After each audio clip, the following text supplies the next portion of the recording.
Welcome to Live, Life Inspired Views for Every Day. My name is Chris Meyer, and I'm a curious soul. Last week, I read that October 22nd was the 51st anniversary of the Cuban Missile Crisis. President Kennedy had been briefed that there were Soviet spy planes over Cuba, indicating that they were installing nuclear missiles and launch sites. He then told the nation that Cuba would be placed under a naval quarantine until the Soviets removed them. He said that he would regard a Soviet nuclear attack on any Western nation as an attack on the United States and would retaliate. An immense number of B 52 bombers went into the air that night, ready to strike, and for a few days, the world was on the brink of nuclear war. Then, on October 28th, Soviet Premier Nikita Khrushchev withdrew the missiles. At the time in 1962, I was 7 years old, and I remember nothing of the tension that certainly was in the air of the country, in every community, and in the hearts of parents like mine, worried about the very lives of their children. My dad was a pastor, and I would often go with him out on the calls he made on his parishioners.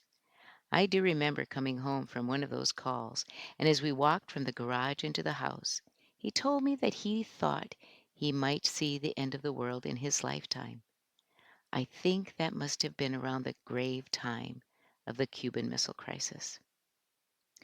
And now today, we are on the brink of another crisis in our country, a crisis of division that could have dire consequences.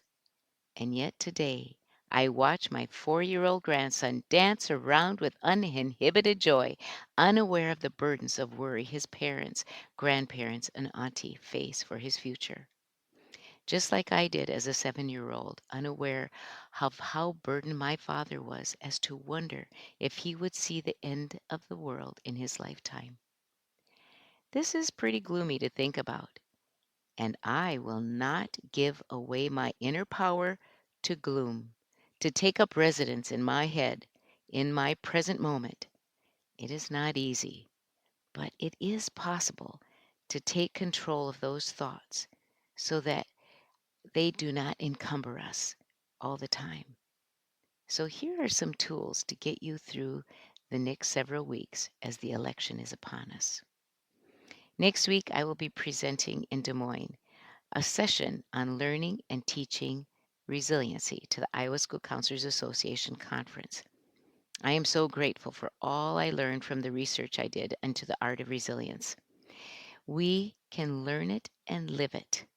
So, here are several things I learned that, if you are intentional, can help you get an edge on some of the fear and anxiety the election concerns cause. You have heard and read a lot about using meditation and mindfulness to conquer anxiety and lead you to a resilience in that way. However, I also think there are two tools that can be used and reused in a moment's notice when you become overwhelmed with what you hear or worry about. Those two favorite tools of mine are self talk and reframing. Using self talk is saying a phrase over and over that will take you over your present speed bump into a better spot. Our minds cannot hold a negative feed at the same time that you are repeating a positive, and vice versa. Just like the little engine that could, saying the same thing, something like, I think I can, I know I can, over and over. It gives you a bit of confidence and distracts you from the rumination of despair. I remember hearing someone get the words terminal and eternal mixed up when he said a cancer diagnosis was not eternal. I thought, wow, what a great line for self talk. Repeat over and over. It's not eternal. It's not eternal.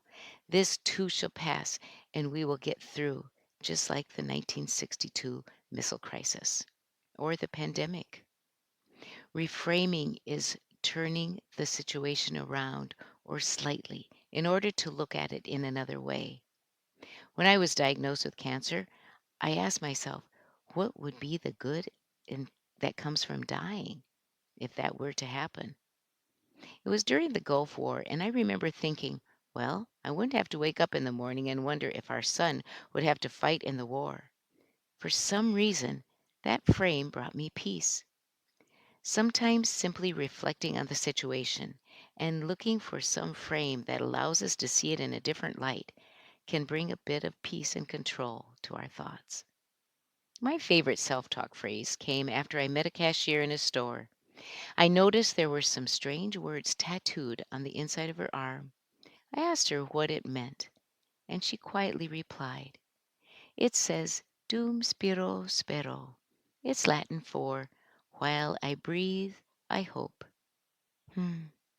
During these times, we have control of our ability to vote and our ability to talk to our minds. So this week on your bathroom mirror, write, "While I breathe, I hope." And I'll be joining you in repeating that over and over. Join me next Monday for Live, Life Inspired Views for Every Day. I'm Chris Meyer, and I'm a curious soul.